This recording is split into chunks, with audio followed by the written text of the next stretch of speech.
बच्चों पिछली कक्षा में हमने अंकित मान और स्थानीय मान के बारे में पढ़ा था, तो देखते हैं आपको कितना याद है। अब यहाँ पे देख रहे हो स्थानीय मान आगरा का चित्र है और हमारे पास संख्या है 5,43,122। इसमें हमें हर अंक का स्थानीय मान और अंकित मान ज्ञात करना है। तो पहला अंक हम लेते हैं इकाई का अंक है 2। तो 2 का स्थानीय मान निकालने के लिए हमने क्या किया, 2 गुणे 1 बराबर 2। तो 2 का स्थानीय मान हो गया 2 और अंकित मान भी हो गया 2। दहाई में हमारे पास है 2, तो 2 का स्थानीय मान निकालने के लिए हम क्या करेंगे, 2 गुणे 10 बराबर 20 और अंकित मान है 2।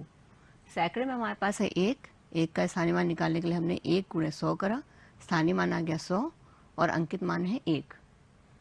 हजार के स्थान पे है 3, तो 3 गुणे 1000 बराबर 3000, स्थानीय मान है 3 का और अंकित मान 1। 4 का स्थानीय मान है 4 गुणे 10,000 40,000 और अंकित मान 1। 5 का स्थानीय मान है 5 गुणे 1 लाख बराबर 5 लाख और अंकित मान है 1।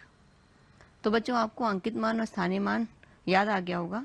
आज हम पढ़ेंगे संख्याओं के विस्तारित रूप के बारे में, संख्याओं को संक्षिप्त रूप में लिखने के बारे में, संख्याओं को आरोही क्रम में लगाने के बारे में, संख्याओं की तुलना करने के बारे में, संख्याओं को अवरोही क्रम के बारे में लगाने के बारे में और सम और विषम संख्याओं को पहचानने के बारे में। लेकिन उससे पहले हमें ये जानना ज़रूरी है कि किस अंक में कितने शून्य होते हैं। उसके लिए हम क्या करते हैं, आप सबके पास अगर आपको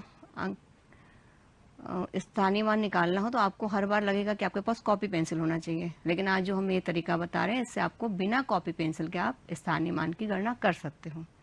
जैसे ये आपका बायां हाथ है और ये आपका दाहिना हाथ है। बाएं हाथ में आपने पहली उंगली इकाई की मान ली, दूसरी दहाई की, तीसरी सैकड़े की, चौथी हजार की और पांचवी 10,000 की। दाहिने हाथ में अंगूठा लाख का, उसके बगल वाली उंगली 10 लाख की और उसके बाद वाली करोड़ की।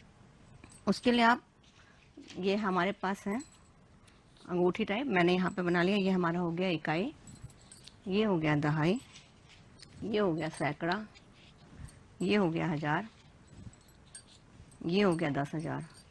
इसी तरह से यहाँ लाख, यहाँ 10 लाख और यहाँ करोड़। आप आराम से सोच सकते हो, इसको आप दिमाग में बिठा लो तो आप ये पता कर सकते हो कि इस अंक पे कितना स्थान पे कितने शून्य लगेंगे। अगर मान लीजिए हमारे पास है 8, हमारे पास इकाई के स्थान पे है तो उसका मान क्या हो जाएगा 8। लेकिन अगर वही 8 हमारे पास यहाँ है दहाई के स्थान पे तो उसका मान हो जाएगा 80। 8 के बाद में हम 1 शून्य लगाएंगे क्योंकि हमारे पास यहाँ पे 1 उंगली बची है। फिर यहाँ पे अगर 8 आएगा तो हमारे पास 8 के बाद 2 उंगलियाँ हैं, तो यहाँ पर हम 8 के बाद 2 शून्य लगा देंगे तो इसका स्थानीय मान क्या हो जाएगा 800। फिर अगर 8 यहाँ पे है उसके पीछे हम 3 0 लगा देंगे तो इसका मान हो जाएगा 8,000। यही 8 अगर 10,000 के स्थान पे तो उसके पीछे हम 4 शून्य लगा देंगे, इसका मान हो जाएगा 80,000। यही 8 अगर लाख के स्थान पे तो उसके पीछे हमने 5 शून्य लगा दिया, इसका मान हो जाएगा 8 लाख। यही 8 अगर यहाँ 10 लाख के स्थान पे है तो इसके पीछे हमने 6 शून्य लगा दिए, इसका मान हो जाएगा 80 लाख। अगर यही 8 करोड़ के स्थान पे तो उसके पीछे हमने 7 शून्य लगा दिए तो हमारा 8 का मान हो जाएगा 8 करोड़। तो इस तरह से आप आराम से गिन सकते हो कि किस अंक पे कितने शून्य लगे होंगे। अब आइए देखते हैं विस्तारित रूप के बारे में। विस्तारित रूप, किसी भी संख्या का विस्तारित रूप लिखने के लिए उसके हर अंक के स्थानीय मान को जोड़ते हुए लिखते हैं। इसके पहले आपको स्थानीय मान कहा जाता था तो ये बोला जाता था कि दी गई संख्याओं में इस अंक का स्थानीय मान बताइए। अब इस विस्तारित रूप लिखने में क्या होता है, आपको हर अंक का स्थानीय मान लिखना होता है और उसको प्लस का निशान बीच में लगाते हैं। तो यहाँ पर देखिए हमारे पास संख्या दी है। पहली संख्या में हमारे पास हम स्थानीय मान लिखने में एक चीज़ का ध्यान रखते हैं, हमेशा हम इकाई की तरफ से शुरू करते हैं। तो सबसे पहले इकाई के स्थान पर हमारे पास क्या है 6, तो हमने सबसे पहले वहाँ पे इकाई की जगह लिख दिया 6। उसके बाद हमने प्लस का निशान लगाया, जोड़ का निशान लगाया। फिर हमारे पास दहाई का अंक है 4, तो दहाई के अंक पे 4 हमने लगाया और उसके बाद हमने 1 शून्य लगा दिया क्योंकि दहाई हमारा दूसरा अंक है। तो 2 अंक में दूसरे 2 अंक होते हैं तो 1 शून्य हो गया और 1 यहाँ पे 2 लिख गया, तो यहाँ पे हमने 40 लिख दिया। फिर हमने प्लस का निशान लगाया या जोड़ का निशान लगाया। फिर हमारे पास 2 है वो सैकड़े के स्थान पे, तो 2 के बाद हमने 2 शून्य लगा दिए। फिर जोड़ का निशान लगाया। फिर 5 हमारा हजार के स्थान पे, तो हमने 5 के बाद 3 शून्य लगा दिए। फिर हमने जोड़ का निशान लगाया। फिर 7 हमारा 10,000 के स्थान पे, तो हमने 7 के बाद 4 शून्य लगा दिए। फिर हमने जोड़ का निशान लगाया, फिर 8 हमारा लाख के स्थान पे, तो हमने 8 के बाद 5 शून्य लगा दिए, फिर हमने जोड़ का निशान लगाया, फिर 9 हमारा जो है यहाँ पे 10 लाख के स्थान पे, तो इसके बाद हमने 6 शून्य लगा दिए और फिर जोड़ का निशान लगाया, फिर 3 हमारा करोड़ के स्थान पे है, तो हमने 3 के बाद 7 शून्य लगा दिए। इसी तरह से अगले उदाहरण में देखते हैं हम, इकाई की संख्या पे हमारे पास क्या है 4, तो 4 हमने वहां लिखा, इकाई का अंक क्योंकि अकेला होता है तो 4 हमने अकेला लिखा, फिर प्लस का निशान लगा दिया या जोड़ का निशान लगा दिया, उसके बाद हमने लिखा दहाई का अंक हमारे पास 3 है तो हमने लिखा 30, फिर जोड़ का निशान लगाया, फिर हमारे पास सैकड़े का अंक है 900 लिख दिया, फिर जोड़ का निशान लगाया, 1000 का अंक 8 है तो हमने 8000 लिख दिया, फिर जोड़ का निशान लगाया, 10,000 का अंक हमारे पास 7 है तो हमने 70,000 लिख दिया, जोड़ का निशान लगाया, लाख का अंक हमारे पास 6 है, 6 लाख लिख दिया, जोड़ का निशान लगाया, 10 लाख का स्थान पे हमारे पास 5 है तो हमने 50 लाख लिख दिया, और फिर जोड़ का निशान लगाया, फिर करोड़ के स्थान पे 2 है तो हमने 2 करोड़ लिख दिया, यानी 2 के बाद 7 शून्य लगा दिए। इसी तरह अगले उदाहरण में देखते हैं, इसमें 1 हमारे पास है इकाई के अंक में, तो हमने 1 वहां लिखा, फिर जोड़ का निशान लगाया, फिर 2 में यहाँ पे हमारे पास शून्य है, तो शून्य का ये मतलब नहीं कि शून्य है तो हमें कुछ लिखना नहीं है, हमें प्लस लगाना है, शून्य लिखना है और शून्य के बाद एक शून्य और लिखना है, क्योंकि शून्य दहाई के स्थान पे है। जैसे हमने आपको बताया था ये दहाई के स्थान पे 2 अंक होते हैं, तो यहाँ पे अगर शून्य है तो एक शून्य आपको लगाना है, तो आपने वहाँ पे एक शून्य लगा दिया, फिर आपने जोड़ का निशान लगाया, फिर हमारे पास सैकड़े की जगह पे है 8, हमने 800 लिख दिया, फिर प्लस लगाया, फिर हमारे पास 1000 की जगह पे है 6, हमने 6000 लिख दिया, फिर प्लस लगाया, फिर 10,000 की जगह पे है 9 तो हमने 90,000 लिख दिया, फिर प्लस का निशान लगाया, फिर हमारे पास है लाख के स्थान पे 5, हमने 5 लाख लिखा, प्लस का निशान लगाया, फिर 10 लाख के स्थान पे हमारे पास है 4, 40 लाख लिखा, फिर प्लस का निशान लगाया, और अंत में हमारे पास करोड़ में है 2 तो हमने 2 करोड़ लिख दिया। इस तरह से हम विस्तारित रूप लिख देंगे किसी भी संख्या का। अब आगे आते हैं संक्षिप्त रूप पे। संक्षिप्त रूप में लिखने के लिए क्या करते हैं, दिए गए विस्तारित रूप को संक्षिप्त रूप में लिखने के लिए हम उन्हीं सभी संख्याओं को स्थानीय मान के अनुसार जोड़ देते हैं। जैसे कि आप यहाँ देख रहे हैं, हमने यहाँ पे स्तंभ बनाया, इकाई का, दहाई का, सैकड़े का, 1000 का, 10,000 का, लाख का, 10 लाख का और करोड़ का। और ये जो अंक है इनको हमने, जैसे इकाई के अंक पे है 4, हमने 4 लिख दिया, दहाई 30 है 30 लिख दी, सैकड़ा 900 है 900 लिख दिया, 1000 8 है तो 8000 लिख दिया, फिर 10,000 पे 70,000 है वो लिख दिया, 10 लाख पे 6 लाख, सॉरी लाख पे 6 लाख है 6 लाख लिख दिया, 10 लाख पे 50 लाख है 50 लाख लिख दिया, और करोड़ पे 2 करोड़ है 2 करोड़ लिख दिया और इसको जोड़ दिया। तो इसका आप ये देख रहे हो कि ये आपका जोड़ करके आ गया, लेकिन इसमें थोड़ा टाइम लगेगा। अगर आप चाहो कि आपको जोड़ना ना पड़े और आप ऐसे लिख लो तो आप क्या कर सकते हो, आप इकाई का अंक लिख लो, उसके बाद आप दहाई का अंक जो बायां अंक है वो आप लिख लो, उसके बाद सैकड़े का आप बायां अंक लिख लो, 1000 का बायां अंक लिख लो, 10,000 का बायां अंक लिख लो, लाख का बायां अंक लिख लो, 10 लाख का बायां अंक लिख लो और करोड़ का बायां अंक लिख लो। तो आपकी ये संख्या मानक रूप में लिख गई, जो आप यहाँ देख रहे हो यहाँ लिखी हुई है, सेम वही संख्या आएगी। तो इसको आप आसानी से और जल्दी भी लिख लोगे। आपको ये समझ में आ गया होगा कि कैसे मानक रूप में लिखा जाता है संख्याओं को। अब आते हैं संख्याओं की तुलना कैसे करते हैं। तो संख्याओं की तुलना करने के लिए हमारे पास कुछ चिन्ह होते हैं, जिससे आप ये पता कर सकते हो कि संख्या छोटी है या बड़ी है या बराबर है। तो चित्र में आप देख रहे हो कि इसमें तुलना में प्रयुक्त होने वाले चिन्ह छोटा, बड़ा या बराबर। सबसे पहले हम छोटे चिन्ह की बात करते हैं। तो छोटा चिन्ह जो होता है उसमें यहाँ पे आप देख रहे हो हमारे पास है 24 लिखा है और 68 लिखा है। तो 68 और 24 में क्या होगा, सबसे छोटा अंक कौन सा होगा दोनों गिनतियों में, 24 छोटा होगा। तो 24 की तरफ चिड़िया की चोंच बंद है और 68 की तरफ चिड़िया की चोंच खुली है, यानी कि चिड़िया की चोंच हमेशा बड़ी संख्या की तरफ खुली रहती है। इसको आप ऐसे याद कर सकते हो कि चिड़िया हमेशा ज़्यादा खाना चाहती है, इसलिए उसकी चोंच ज़्यादा खाने की तरफ खुली रहती है, और ज़्यादा खाने से आप रिलेट कर सकते हो संख्या को।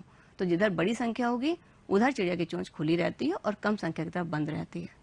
दूसरे उदाहरण में आप देख रहे हो जहाँ बड़ा के बारे में बता रहे हैं, यहाँ हमारे पास 644 है और यहाँ 132 है। तो 644 और 132 में कौन सी बड़ी है, 644 बड़ी है। तो जब चिड़िया ने देखा कि इधर की संख्या बड़ी है तो चिड़िया का मुंह इधर के बजाय इधर घूम गया, यानी कि इधर बड़ी संख्या है। तो बड़ी संख्या की तरफ चिड़िया की चोंच खुली है और छोटी संख्या की तरफ बंद है।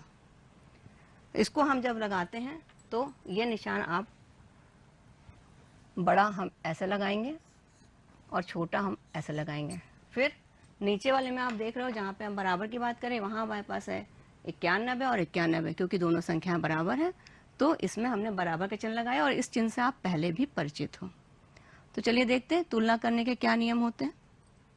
तुलना करने के लिए कुछ नियम होते हैं। सबसे पहला नियम होता है कि दोनों संख्याओं में जिस भी संख्या का अंक ज्यादा होंगे तो वो संख्या बड़ी होगी। जैसे एक संख्या हमारे पास है जिसमें 3 अंक हैं, यानी कि इकाई, दहाई और सैकड़ा, और एक संख्या है जिसमें हमारे पास 4 अंक हैं, यानी कि इकाई, दहाई, सैकड़ा और हजार। तो कौन सा बड़ा होगा? हजार वाला बड़ा होगा कि सैकड़े वाला बड़ा होगा? हजार वाला बड़ा होगा। यही यहाँ पर है, आप देख रहे हो 1000 बड़ा है 512 से। दूसरा नियम है, जब दोनों संख्याओं के सभी अंक बराबर होते हैं तो संख्याएं बराबर होती हैं, यानी दोनों संख्याओं के अंक बराबर हों और उनके स्थानीय मान और अंकित मान दोनों बराबर हों तो वो संख्या बराबर होगी। अब यहाँ पे आप देख रहे हो हमारे पास संख्याएं हैं जिसमें 4-4 अंक हैं, जिसमें 4 अंक का मतलब कि हजार तक हैं, 4 अंक हैं, जिसमें हजार की संख्या पे लिखा है 4-4 वो बराबर है, सैकड़े में लिखा है 8-8 वो भी बराबर है, दहाई में लिखा है 6-6 वो भी बराबर है, और इकाई में लिखा है 1 वो भी बराबर है। तो इसका मतलब ये संख्याएं बराबर हैं। अब बात आती है, जब दोनों संख्याओं में अंक समान हैं तो हम पहचानेंगे कैसे, तुलना कैसे करेंगे? तो तुलना करने के लिए हम हमेशा क्या करते हैं, बड़ी अंक की तरफ से शुरू करते हैं, यानी इकाई की तरफ से नहीं शुरू करते हैं, बल्कि जो भी सबसे बायां बड़ा अंक होता है वहां से शुरू करते हैं। यहाँ पे हमारे पास 2 संख्याएं हैं जिसमें 4-4 अंक दोनों में हैं, तो उसमें हमारे पास 4 अंक का मतलब 4 अंक की संख्या, तो हमारे पास हजार की संख्या है, तो सबसे पहले हम हजार का अंक मिलाते हैं। तो इसमें हमारे पास है 6-6 दोनों है हजार की तरफ, हजार बराबर है। फिर हमें 3 अंक और मिलाने हैं। सैकड़े में हमारे पास है 8-8, ये दोनों बराबर हैं, ये हमने मिला दिया। फिर हम मिलाएंगे दहाई का अंक, दहाई का हमारा अंक है उसमें दोनों में 5-5 है, वो हमारा 1 हो गया। अब वो भी मिल गया। अब हमारे पास बचा है इकाई। इकाई में हम देख रहे हैं यहाँ पर हमारे पास एक है 7 और एक है 4, तो इकाई का अंक बराबर नहीं है। तो छोटी कौन सी संख्या और बड़ी कौन सी संख्या, ये आप समझ रहे हो। जिसमें 7 का अंक है वो बड़ी है और जिसमें 4 का अंक है वो छोटी है। तो आपको निशान लगा देना है, वो हमने यहाँ लगाया हुआ है कि 6857 बड़ा है 6854 से। तो आपको ये नियम समझ में आ गए होंगे, आगे अभी थोड़ा अभ्यास करेंगे तो और अच्छे से समझ में आ जाएगा। चलिए अब देखते हैं आरोही क्रम के बारे में। आरोही क्रम में जैसे आप यहाँ देख रहे हो चित्र बना हुआ है, छोटी लड़की सबसे पहले, उससे बड़ी, उसके बाद उससे बड़ी और सबके बाद सबसे बड़ी। तो आरोही क्रम होता क्या है पहले ये जानते हैं, फिर इसके बारे में बात करते हैं। आरोही क्रम में सबसे छोटी संख्या सबसे बाएं लिखते हैं, उसके बाद उस संख्या के दाईं तरफ उस संख्या से बड़ी संख्या लिखते हैं, फिर उसके दाईं तरफ उससे बड़ी संख्या लिखते हैं, और फिर उसके दाईं तरफ सबसे बड़ी संख्या लिखते हैं। यानी हम जो है यहाँ से शुरू करेंगे, सबसे छोटी गिनती सबसे पहले, उसके बाद उससे बड़ी, उसके बाद उससे बड़ी और उसके बाद सबसे बड़ी। तो यहाँ हमारे पास 4 संख्याएं लिखी हैं जिसमें हम पहले अंक देखेंगे, कौन सी बड़ी कौन सी छोटी। सब में हमारे पास है 1 2 3 4, 1 2 3 4, 1 2 3 4, 1 2 3 4। सब में हमारे पास 4 अंक है, यानी हजार का अंक सबके पास है। तो हम क्या करेंगे, सबसे पहले हम हजार के अंक से शुरू करते हैं। हजार के अंक में हमारे पास कौन कौन सी संख्या है, पहले है 9000, फिर 8000, फिर 5000, फिर 2000। तो अब इनमें सबसे छोटी संख्या कौन सी होगी, 2000 वाली छोटी होगी। तो हमने क्या करा, 2364 हमने यहाँ सबसे पहले लिख दिया। फिर उसके बाद हमारे पास अब बची कौन कौन सी, एक 9000 की बची, एक 8000 की बची, एक 5000 की बची। उसमें मेरे पास कौन सी सबसे छोटी है, 5000 वाली। तो हमने यहाँ पर 5412 लिख दिया और इसके बीच में निशान लगा दिया कि 2364 छोटा है 5412 से। अब हमारे पास 2 संख्या बची, एक 8000 वाली, एक 9000 वाली। फिर हमने अब इसमें बड़ी कौन सी होगी और छोटी कौन सी होगी, 8000 की छोटी है, तो 5000 के बाद हमने 8000 वाली संख्या लिख दी और यहाँ निशान लगा दिया कि 5412 छोटा है 8654 से। और हमारे पास अब एक संख्या बची आखिरी, जो हमने सबसे दाईं तरफ लिख दी, क्योंकि सबसे बड़ी संख्या सबसे दाईं तरफ होती है। वो हमारी है 9876। अब यहाँ पे हमने यहाँ निशान लगा दिया कि 8654 छोटा है 9876 से। तो बच्चों आपको आरोही क्रम समझ में आ गया होगा। इसमें ध्यान रखना है कि सबसे छोटी संख्या सबसे पहले, उससे बड़ी उसके बाद, उससे बड़ी उसके बाद और सबसे बड़ी सबसे बाद में लिखते हैं। अब आते हैं अवरोही क्रम पे। अवरोही क्रम आरोही क्रम का ठीक उल्टा होता है। अब यहाँ पे जैसे आप देख रहे हो चित्र बना है, एक बड़ा बच्चा, उससे छोटा और सबसे छोटा। तो अवरोही क्रम होता क्या है पहले ये जानते हैं। अवरोही क्रम में सबसे बड़ी संख्या सबसे बाएं लिखी जाती है, फिर उस संख्या के दाहिनी तरफ उस संख्या से छोटी संख्या लिखते हैं, फिर उसके दाहिने हम उससे छोटी लिखते हैं, फिर उससे दाहिने हम उससे छोटी लिखते हैं और सबसे दाहिने हम सबसे छोटी संख्या लिखते हैं। तो जैसे आप चित्र से आपको स्पष्ट हो रहा होगा कि बड़ी संख्या सबसे पहले, उसके बाद उससे छोटी, फिर उससे छोटी और फिर सबसे छोटी। तो यहाँ हमारे पास कुछ संख्या लिखी है जिसमें अंक हम देख रहे हैं 1 2 3 4। एक संख्या में 4 अंक हैं, फिर दूसरी में 1 2 3 4, दूसरी में भी 4 हैं, 1 2 3 4 5, 1 2 3 4 5 6। तो आप देख रहे हो यहाँ पे हमारे पास 4 संख्याएं जिसमें 2 संख्याओं में जो है वो 4 अंक हैं, एक में 5 अंक है और एक में 6 अंक हैं। तो आपको मालूम है कि 6 अंक की बड़ी संख्या हमारी सबसे बड़ी होती है। तो जो हमारी 6 अंक की संख्या वो हमने सबसे पहले यहाँ लिख दी और उसके बाद हमने लिख दी 5 अंक की संख्या, वो हमने उसके बगल में उसके दाहिनी तरफ लिख दी 5 अंक की। अब हमारे पास बची 2 संख्या, लेकिन उसके पहले हमें यहाँ निशान लगा देना है कि हमारी ये संख्या जो है वो क्या है। तो ये हमारे पास संख्या है 6,32,541, बड़ी है 54,789 से। उसके बाद हमारे पास 2 संख्या बची हैं जिसमें 4 अंक हैं, जिसमें 1000 के अंक में एक में है 6 और दूसरे में है 3।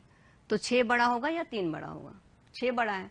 तो हम क्या करेंगे, 54,000 के बाद हम 6000 वाली संख्या लिख देंगे और यहाँ निशान लगा देंगे 54,789 बड़ा है 6,549 से। और सबसे आखिर में जो मेरे पास एक संख्या बची है 3,248, वो लिख देंगे और यहाँ निशान लगा देंगे कि 6,549 बड़ा है 3,248 से। तो ये आपको समझ में आ गया होगा कि अवरोही क्रम में बड़ी संख्या से शुरू करके सबसे छोटी संख्या तक हम पहुंचते हैं। फिर आगे आते हैं सम और विषम संख्या। तो बच्चों आप सभी को 2 का पहाड़ा तो आता होगा। यहाँ पे हमें सिर्फ 2 के पहाड़े से मतलब है, क्योंकि सम संख्या वो संख्याएं होती हैं जो संख्याएं 2 से भाग देने पर पूरी तरह कट जाती हैं या पूरी तरह विभाजित हो जाती हैं, कुछ भी शेष नहीं बचता, उन्हें सम संख्या कहते हैं। और जो संख्याएं 2 से विभाजित नहीं होती यानी कुछ शेषफल बच जाता है, उन्हें विषम संख्या कहते हैं। जैसे यहाँ पे आप चित्र देख रहे हो, इसमें 16 है, 8 है, 19 है, 20 है और 25 है। तो चलिए देखते हैं कौन 2 के पहाड़े से कटता है और कौन सा नहीं कटता है। 2 का पहाड़ा पढ़ के देखते हैं। 16 के 2 के पहाड़े में आता है तो 2 8 16 यानी 2 के पहाड़े में 16 आता है, तो 16 सम हो गई। 8 आता 2 के पहाड़े में, 2 चौके 8, 8 भी, इसका मतलब ये भी सम है। क्या 19 आता है 2 के पहाड़े में? नहीं आता। 2 का पहाड़ा जब हम पढ़ते हैं तो या तो 2 9 18 आएगा या 2 दहम 20 आएगा, 19 नहीं आता। तो 19 विषम संख्या हो गई। फिर 2 दहम 20 आता है तो 20 से कट जाता है 2 से, इसका मतलब 20 सम संख्या हो गई। फिर 25 भी 2 से नहीं कटता, क्योंकि 2 का अगर हम पहाड़ा पढ़ेंगे तो 12 बार ले जाएंगे तो 24 आएगा, 12 दूना 24 और 1 फिर बच जाएगा, तो 25 भी विषम संख्या है। तो हम यहाँ देख रहे हैं कि 16, 8 और 20 2 से पूरे पूरे कट जाते हैं, कुछ भी नहीं बचता, इसलिए ये सम संख्याएं हैं। और 19 और 25 2 से पूरी तरह नहीं कटते, इसलिए विषम संख्या है। लेकिन ये तो हमारे पास छोटे अंक है, 2 अंक के संख्याएं हैं। अगर हमारे पास थोड़ी बड़ी संख्या हो, जैसे 96 हो, तो 96 में हम कैसे पता करेंगे कि ये 2 से कटेगा या नहीं, सम है कि नहीं? या तो हम 96 को 2 से पूरा भाग करें तब हमें पता चलेगा, या इसका एक आसान तरीका हम आपको बताते हैं, वो आप याद कर लो कि आपको ये देखना है कि 96 में इकाई का अंक क्या है। 96 में इकाई का अंक है 6, तो 6 2 से कटता है तो 96 भी 2 से कट जाएगा। इसी तरह अगर हम चाहें 113 में पता करना हो कि 113 सम संख्या है कि नहीं, तो इसमें भी हम क्या करेंगे, इकाई का अंक देखेंगे। इकाई का अंक 113 में है 3, जो कि विषम है यानी कि 2 से नहीं कटता, तो ये संख्या 113 2 से नहीं कटेगी। अब इसको और क्लियर जानने के लिए आपको ये पता करने के लिए कि अगर मान लीजिए कोई आपके पास 3 अंक की संख्या हो, 4 अंक की संख्या हो, 5 अंक की संख्या हो, जितने भी अंक की संख्या हो, आपको सिर्फ ध्यान ये देना है कि इकाई के अंक पे ध्यान देना है। अब आप यहाँ देख सकते हो, यहाँ हमारे पास सम और विषम के कॉलम है। यहाँ पे आप देख रहे हो हमारे पास यहाँ पे 0 है सम के नीचे, यानी कि किसी भी अंक की संख्या हो 3, 4, 5, 6 अंक की, उसमें अगर इकाई का अंक 0 हो, 2 हो, 4 हो, 6 हो, 8 हो, तो वो संख्या 2 से कट जाएगी, यानी वो संख्या सम होगी। और अगर किसी भी संख्या के इकाई के अंक में 1 हो, 3 हो, 5 हो, 9 हो, 7 हो, तो वो संख्या विषम होती है, वो 2 से नहीं कटती, इसलिए उनको विषम संख्या कहते हैं। तो आपको सिर्फ ये याद रखना है कि 2 से कटने के लिए आपको सिर्फ 5 चीजें याद रख लीजिए, 0, 2, 4, 6 और 8। अगर ये अंक इकाई के अंक पे है तो वो संख्या चाहे जितनी बड़ी हो वो सम संख्या होगी। चलिए देखते हैं आज हमने क्या क्या सीखा। हमने सीखा दी गई संख्याओं के मध्य संख्या विस्तार के रूप में संख्याओं को लिखना, विस्तारित रूप में दी गई संख्याओं को संक्षिप्त रूप में लिखना, फिर छोटी बड़ी संख्याओं का प्रयोग करके संख्याओं की तुलना करना, संख्याओं को आरोही क्रम में लगाना, संख्याओं को अवरोही क्रम में लगाना, और संख्याओं में से सम और विषम को पहचान कर अलग करना। तो इतना आपने सीख लिया। चलिए आइए आपका एक टेस्ट ले लेते हैं, देखते हैं आप क्या क्या कर सकते हैं, हमने क्या क्या सीखा, देखते हैं इसको करके। अब इसमें आप देख रहे हो आओ करके सीखें। इसमें आपको ये बताना है कि 6 करोड़ में कितने शून्य होते हैं। जैसे हमने आपको बताया था कि आप उंगली पे ध्यान कर सकते हो, ये इकाई, दहाई, सैकड़ा, हजार, 10,000, लाख, 10 लाख, करोड़। तो 6 करोड़ में कितने शून्य होते हैं? 6 हमने यहाँ सोचा कि यहाँ पे 6 है, तो हमारे पास कितने शून्य बच गए? 7। तो देखते हैं 6 करोड़ में कितने शून्य होते हैं? 7 होते हैं। गुड। अब आगे है आपका है, इसको आपको दी गई संख्या को विस्तारित रूप में लिखना है। कहाँ से शुरू करते हैं? इकाई से। तो सबसे पहले हम क्या लिखेंगे? 2 लिखेंगे। तो हमने लिख दिया 2। फिर उसके बाद हमें प्लस का निशान लगाना है। फिर हमें क्या लिखना है? दहाई का अंक हमारे पास क्या है? 3 है, तो हम लिखेंगे 30। लिख दिया। फिर अब हमारे पास सैकड़े का अंक है 8, तो सैकड़े के बाद हम कितने जीरो लगाएंगे? सैकड़ा हमारे पास यहाँ पे आता है, 2 जीरो लगाएंगे, तो हमने लिख दिया 800। फिर हजार हमारे पास कितना कहाँ पे आता है? हजार आता है 5 आता है हजार की जगह, तो यहाँ पे हमारे पास कितने शून्य मिलेंगे? 5 के बाद कितने शून्य हैं? 3, तो हमने 5000 लिख दिया। फिर 6 हमारा आता है 10,000 के स्थान पे, तो 6 के बाद हम कितने शून्य लगाएंगे? 4, वो हमने लिख दिया। फिर हमारे पास आता है 4 लाख के स्थान पे, कितने शून्य लगेंगे? 5, वो हमने लिख दिया। फिर 9 आता है हमारे पास 10 लाख के स्थान पे, तो कितने शून्य लगेंगे? 6, ये शून्य हमने लिख दिया। फिर लास्ट में आता है 7 करोड़ के स्थान पे, तो उसके बाद हम कितने शून्य लिखेंगे? 7, ये लिख गया। आपका विस्तारित रूप लिख गया। अब आता है ये तुलना करने की बारी। तुलना करने में हमारे पहले वाले सवाल पे आप ध्यान दो। सबसे पहले हम क्या करेंगे? अंक देखेंगे, किसमें अंक ज्यादा है किसमें कम। इसमें कितने अंक हैं? 1, 2, 3, 4, 5, 6। इसमें 1, 2, 3, 4, 5, 6, ठीक है। दोनों में 6 अंक हैं, यानी 5 ये और 6 अंक, यानी कि लाख का। अब हमें ये देखना है या दोनों अंक बराबर हैं कि छोटे बड़े हैं। तो सबसे पहले हम कहाँ से शुरू करेंगे? लाख से शुरू करेंगे। अब ये लाख 5 है और ये लाख है 7, कौन सा बड़ा हुआ? हमारे पास बड़ा हो गया 7, तो हम चिड़िया की चोंच 7 की तरफ खुली रखेंगे, ठीक। फिर अगले प्रश्न में देखते हैं, दूसरे वाले प्रश्न में। इसमें हमारे पास संख्या कितनी है? 1, 2, 3, 4, 5, 6, 7। 1, 2, 3, 4, 5, 6, तो इसमें 7 अंक है, उसमें 6 अंक है। कौन सी संख्या बड़ी होगी, यानी कि चोंच किधर खुली रहेगी? 7 अंक की तरफ। तो हम इसमें निशान लगा देते हैं 7 अंक की तरफ खुला हुआ। तीसरे प्रश्न में देखते हैं। इसमें हमारे पास है 1, 2, 3, 4, 5, 6, 7, 8। 1, 2, 3, 4, 5, 6, 7, 8, 8 अंक दोनों में है। तो इसमें हम क्या करेंगे? करोड़ की तरफ से जोड़ेंगे। तो इसमें देखिए आप 4 और 4 बराबर है, 3 और 3 भी बराबर है, 8 और 8 भी बराबर है, और यहाँ पर ये 5, ये 0 है और ये 5 है, तो इसमें जो है हमारा 5 बड़ा है और 0 छोटा है। तो हम क्या करेंगे? निशान हम लगा देंगे, जिधर 5 है उधर बड़ा है, उधर छोटा है। फिर अगले में हमारे पास यहाँ पर है कितने अंक हैं? 1, 2, 3, 4, 5, 6, 7। 1, 2, 3, 4, 5, 6, 7।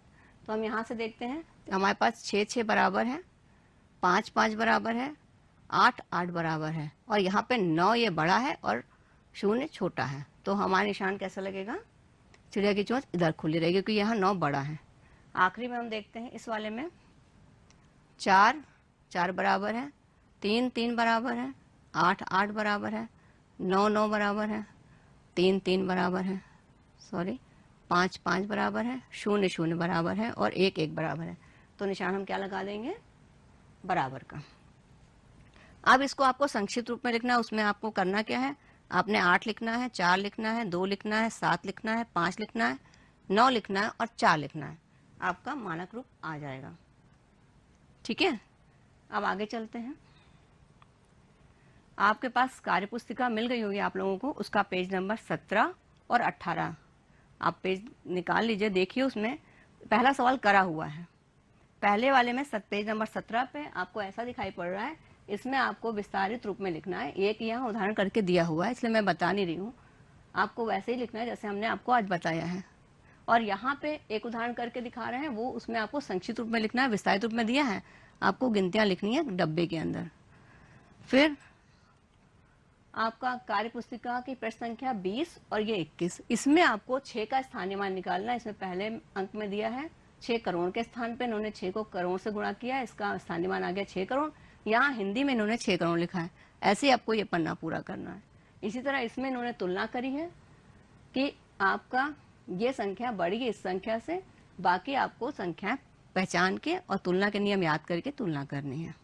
ठीक है, तो बच्चों आपके पास गिनदारा की अभ्यास पुस्तिका का पेज नंबर निकालिए। गिनदारा अभ्यास किताब होगी आपके पास पेज नंबर 16 पे। इसमें आपके नीचे लिखी संख्याओं को विस्तारित रूप में लिखना है और नीचे लिखी संख्याओं को संक्षिप्त रूप में लिखना है। हम इसमें एक एक सवाल आपको करके बताएंगे। तो पहले इसमें हम यहाँ लिखेंगे 2, फिर हमारे पास दहाई का अंक है इसमें 30, सैकड़े का अंक 4 है तो 400, 1000 का अंक है 5 तो 5000, 10,000 का अंक है 9 तो 9 के बाद 4 जीरो, और लाख का अंक है 3 तो 3 के बाद 5 जीरो।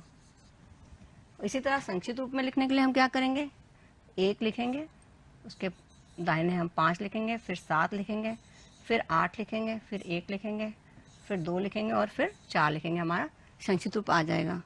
फिर अगले में आपको बड़ा या छोटा लिखना है। इसमें हम पहले देखते हैं कि हमारे पास अंक कितने, 1 2 3 4 5 6 7, 1 2 3 4 5 6 7 8, तो 8 अंक एक में 7 अंक हैं। बड़े कौन सा हुआ, 8 वाला बड़ा हुआ। तो हमने ये निशान ऐसे लगा दिया। तो बच्चों उम्मीद करते हैं कि आपको आज की कक्षा रुचिपूर्ण लगी होगी। फिर मिलते हैं आपसे अगली कक्षा में। आप अपनी पेन, कॉपी, पेंसिल और किताब लाना मत भूलिएगा। तब तक के आज मैं आपको एक कहानी सुनाने वाला हूँ। ये कहानी है मेरे बचपन की, मेरे माता पिता की और क्रिकेट की। मेरे माता पिता का हमेशा से ही ये